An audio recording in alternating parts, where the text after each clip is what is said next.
Selamat datang kembali. Hari ini kita akan membahas sebuah topik yang rasanya dekat sekali ya dengan kita semua, tapi sekaligus penuh dengan paradoks, Betul sekali. yaitu soal menjadi guru di Indonesia. Ya. Di satu sisi kan ini profesi yang kita semua hormati, pahlawan tanpa tanda jasa katanya. Lalu kita dengar itu. Tapi di sisi lain, ya kita semua juga tahu, profesi ini menghadapi tantangan yang luar biasa berat. Dan untuk membedah kerumitan ini, kita punya dua kepingan puzzle yang menurut saya sangat menarik. Apa saja itu? Yang pertama, itu laporan dari tirto.id di penghujung tahun 2024. Ini menyoroti angka-angka nyata di balik gaji guru honorer. Oke, data konkret ya. Betul. Terus kepingan kedua, ini sebuah studi akademis dari jurnal JESMA tahun 2023. Studi ini mengintip ke hulu ke benih-benihnya. Maksudnya? Maksudnya, kenapa banyak mahasiswa yang sudah dididik jadi guru, justru malah tidak mau jadi guru? Wow, jadi misi kita hari ini adalah menyatukan dua kepingan puzzle itu ya. Kita mau coba paham, kenapa profesi yang begitu mulia secara sosial ini justru seringkali ya terpuruk secara ekonomi. Dan yang lebih penting lagi, apa dampaknya bagi masa depan anak-anak kita dan pendidikan di Indonesia secara keseluruhan? Mari kita mulai bedah. Oke, kita mulai dari berita yang kelihatannya bagus dulu ya. Boleh. Di akhir 2024 itu kan ada pengumuman dari Presiden Prabowo tentang rencana menaikkan kesejahteraan guru honorer. Yang soal tunjangan itu ya? Tepat, tunjangan untuk mereka yang sudah punya sertifikasi profesi katanya akan naik dari 1,5 juta jadi 2 juta rupiah per bulan. Di permukaan, ini terdengar seperti angin segar. Kenaikan Rp500.000? Lumayan kan? Tapi, nah disinilah kita perlu jeda sejenak dan melihat konteksnya lebih dalam. Laporan Tirto itu meluruskan, ini bukan gaji baru sebesar 2 juta. Ah, bukan ya? Bukan. Ini kenaikan tunjangan bagi mereka yang sudah menerimanya. Jadi ini sebuah langkah, tentu.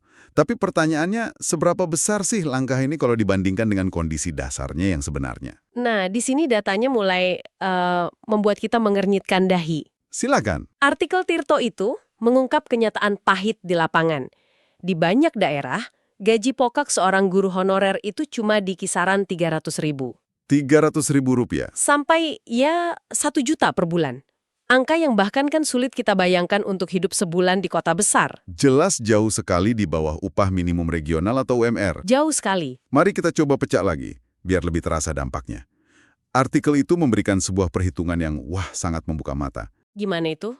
Coba ambil contoh seorang guru honorer dengan gaji katakanlah 500.000 sebulan. Oke.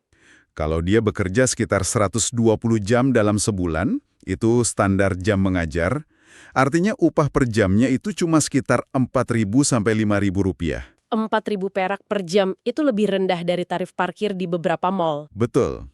Atau bahkan nggak cukup buat beli sebotol air mineral dingin. Padahal kalau kita bandingkan, UMR per jam di beberapa provinsi itu bisa sampai 15.000 hingga 30.000 rupiah. Kesenjangannya bukan lagi jauh, ini seperti langit dan bumi. Iya, betul. Dan angka-angka ini kan bukan sekedar statistik di atas kertas ya. Ini adalah sinyal yang diterima langsung oleh para mahasiswa di Universitas Pencetak Guru atau LPTK. Oke. Sinyal yang mereka terima adalah, beginilah kira-kira masa depan finansialmu kalau kamu memilih profesi ini. Jadi, apa kita masih heran kalau kita lihat hasil dari studi JESMA yang meneliti motivasi mereka? Tepat sekali. Ini seperti jembatan langsung ke masalah di hulu ya. Betul. Studi yang dilakukan oleh Pipit Novita itu menemukan sesuatu yang sangat mengkhawatirkan. Di salah satu universitas swasta yang diteliti, ternyata hanya 25,4% mahasiswa keguruan yang menjadikan profesi guru sebagai pilihan utama. Cuma seperempatnya? Cuma seperempat. Pilihan teratas mereka justru jadi wirausaha sebanyak 28,7%. Di universitas negeri, angkanya sedikit lebih baik, sekitar 37%. Tapi itu tetap berarti mayoritas, 63% dari mereka, yang setiap hari belajar ilmu pendidikan, strategi mengajar, psikologi anak, Iya. justru melihat keluar jendela, mencari jalur karir lain selain menjadi guru. Ini kan sebuah ironi yang luar biasa. Jadi pertanyaannya, kenapa? Kenapa mereka yang sudah investasi waktu dan biaya untuk sekolah jadi guru, justru enggan masuk ke ruang kelas? Wawancara dalam studi itu memberi kita beberapa jawaban yang jujur sekali. Apa saja itu? Salah satunya adalah persepsi bahwa profesi guru itu tidak menarik. Dianggap kaku, monoton, dan kesempatan pengembangan dirinya terbatas. Bahkan ada satu kutipan dari mahasiswa yang sangat menohok. Dia bilang, dia khawatir kalau jadi guru nanti akan terpengaruh oleh para guru senior yang malas untuk mengembangkan diri. Terutama yang sudah ASN dan merasa nyaman mungkin ya. Tepat. Dia takut semangatnya akan padam di lingkungan seperti itu. Ini bukan lagi soal uang loh, tapi soal kultur profesional. Betul. Lalu tentu saja ada alasan yang sudah kita bahas tadi. Kondisi kerja yang buruk, gaji rendah untuk non-ASN, dan beban administrasi yang berat. Ada yang bilang menjadi guru sekolah itu rumitnya minta ampun. Belum lagi pengaruh dari lingkungan terdekat kan? Beberapa mahasiswa yang orang tuanya guru setelah melihat langsung betapa berat dan tidak sepadanya perjuangan orang tua mereka, justru memutuskan untuk tidak mengikuti jejak yang sama. Tapi bukan berarti tidak ada harapan sama sekali. Studi itu juga menemukan ada kelompok mahasiswa yang motivasinya sangat kuat. Nah, ini sisi positifnya. Betul, alasan mereka yang masih ingin menjadi guru itu biasanya terbagi dua. Yang pertama, dan ini yang paling ideal, adalah karena mereka merasa ini panggilan jiwa. Panggilan jiwa? Perasaan ini biasanya menguat setelah mereka menjalani praktik mengajar dan merasakan langsung koneksi dengan murid di kelas. Mereka menemukan makna di sana. Dan yang kedua? Yang kedua, lebih pragmatis, yaitu komitmen logis. Saya sudah terlanjur kuliah di jurusan ini, jadi ya sudah, saya akan jadi guru. Oke. Jadi bukan panggilan jiwa, tapi lebih kerasa tanggung jawab atas pilihan pendidikan yang sudah diambil. Tepat. Ini menunjukkan bahwa jalur menuju ruang kelas itu diisi oleh orang-orang dengan spektrum motivasi yang sangat luas.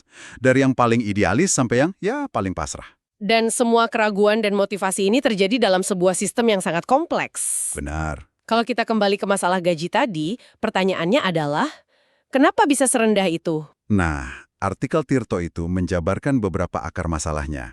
Salah satu yang utama adalah ketergantungan pada dana bantuan operasional sekolah, atau BOS. Dana BOS ya? Iya. Dana BOS ini seringkali harus dibagi untuk banyak sekali keperluan sekolah. Dari bayar listrik, beli kapur, sampai akhirnya, ya sisanya untuk gaji guru honorer. Seringkali tidak cukup. Lalu ada masalah status juga kan? Guru honorer itu bukan aparatur sipil negara, bukan ASN. Tepat. Jadi standar gaji mereka tidak diatur langsung oleh negara. Besarnya gaji sangat bergantung pada kebijakan kepala sekolah atau yayasan. Ini menciptakan ketidakpastian yang luar biasa. Ditambah lagi, distribusi anggaran pendidikan dari pusat ke daerah seringkali tidak merata dan tidak efektif. Betul. Guru di daerah terpencil seringkali bernasib jauh lebih buruk. Ini menciptakan semacam kasta dalam profesi guru di Indonesia. Menarik. Kasta seperti apa itu? Kasta pertama dan yang paling diidamkan tentu saja ASN atau PNS. Posisinya aman, gaji dan tunjangan terjamin sampai pensiun. Zona nyaman ya? Betul, tapi seperti kata mahasiswa tadi, terkadang ada persepsi bahwa zona nyaman ini membuat sebagian dari mereka kurang termotivasi untuk berkembang. Oke, kasta kedua. Kasta kedua adalah guru tetap swasta, terutama di sekolah-sekolah elit. Gaji mereka bisa jadi jauh lebih baik dari PNS, tapi tuntutan kerjanya juga sangat tinggi. Kompetitif sekali ya? Sangat, dengan evaluasi performa yang ketat. Lalu kasta ketiga ini pasti yang paling rentan. Tepat, guru honorer atau guru tidak tetap. Jumlahnya paling besar. Studi JASMA mengutip data tahun 2020 yang menunjukkan dari sekitar 937.000 guru non-ASN, lebih dari 728.000 diantaranya adalah guru tidak tetap. Ratusan ribu orang. Ratusan ribu orang yang menjadi tulang punggung pendidikan di banyak sekolah, tapi mereka yang hidup dalam ketidakpastian finansial paling parah. Nah, besarnya jumlah guru honorer inilah yang coba diatasi pemerintah dengan kebijakan baru, yaitu rekrutmen pegawai pemerintah dengan perjanjian kerja atau PPPK. Benar. Ini kan semacam jalan tengah ya. Apa sebenarnya bedanya dengan PNS dan apakah ini solusi yang efektif? Ini topik yang sangat krusial. PPPK pada dasarnya adalah upaya pemerintah untuk mengangkat derajat para guru honorer ini. Status mereka jadi ASN, sama seperti PNS. Oke, jadi statusnya naik. Statusnya naik, gaji pokok dan tunjangannya pun setara dengan PNS pada golongan yang sama. Ini adalah lompatan kesejahteraan yang sangat signifikan dibandingkan status honorer. Tujuannya jelas, untuk memberikan kepastian dan pendapatan yang lebih layak. Kedengarannya seperti solusi yang ideal sekali. Tapi pasti ada tapinya kan? Tentu. Perbedaan mendasarnya ada pada jaminan hari tua. PNS kan dapat dana pensiun seumur hidup setelah mereka pensiun. Iya. Nah, PPPK tidak. Skema untuk PPPK lebih mirip karyawan swasta. Mereka didaftarkan pada program jaminan hari tua yang iurannya dibayar bersama antara pegawai dan pemerintah. Jadi dananya bisa diambil saat kontrak berakhir atau pensiun gitu ya? Betul. Selain itu, status PPPK itu berbasis kontrak yang bisa diperpanjang biasanya per 1 hingga 5 tahun. Tidak otomatis seumur hidup seperti PNS. Jadi ada peningkatan kesejahteraan yang signifikan saat ini, tapi dengan jaminan jangka panjang yang berbeda. Benar. Ini tentu jadi pertimbangan besar bagi lulusan baru. Mereka dihadapkan pada pilihan, mencoba jalur tes CPNS yang sangat kompetitif untuk jadi PNS, atau mengambil jalur PPPK yang kesempatannya mungkin lebih besar, tapi dengan skema masa depan yang berbeda. Tepat. Anda menyebutnya lingkaran setan tadi, dan saya rasa itu deskripsi yang paling pas. Sangat pas. Gaji rendah dan kondisi kerja yang tidak menentu di level honorer menciptakan persepsi negatif terhadap profesi guru. Persepsi ini membuat para mahasiswa terbaik di LPTK jadi enggan menjadi guru. Dan ketika talenta terbaik tidak masuk ke sistem, potensi kualitas pengajaran secara nasional bisa terancam dalam jangka panjang. Dan negara dengan kualitas pendidikan yang stagnan akan sulit untuk maju. Dan pada akhirnya, sulit untuk bisa menggaji gurunya dengan lebih baik. Lingkarannya benar-benar terkunci. Jadi kalau kita gabungkan semuanya, kita melihat sebuah gambaran yang sangat jelas ya. Masalah gaji rendah yang dilaporkan Tirto itu bukan sekedar angka. Bukan. Itu adalah penyebab langsung dari rendahnya minat yang ditemukan dalam studi JESMA. Keduanya adalah dua sisi dari mata uang yang sama. Dan yang paling ironis adalah kontras antara realitas ekonomi ini dengan status sosial guru. Nah, itu dia. Itu, Indonesia menempati peringkat kelima di dunia untuk tingkat penghargaan masyarakat terhadap guru. Peringkat 5 dunia itu tinggi sekali. Sangat tinggi. Kita punya ungkapan guru digugulan ditiru, yang artinya guru itu didengarkan dan dicontoh. Penghargaan sosialnya ada, tapi penghargaan itu seolah berhenti di gerbang sekolah. Tidak masuk ke dalam slip gaji mereka. Tepat sekali. Jadi, setelah kita membedah semua ini, terlihat jelas bahwa masalahnya jauh lebih dalam dari sekedar angka. Ini perpaduan antara kesulitan ekonomi yang nyata, masalah persepsi profesi, dan sebuah sistem yang kompleks dan berlapis-lapis. Poin kuncinya adalah itu.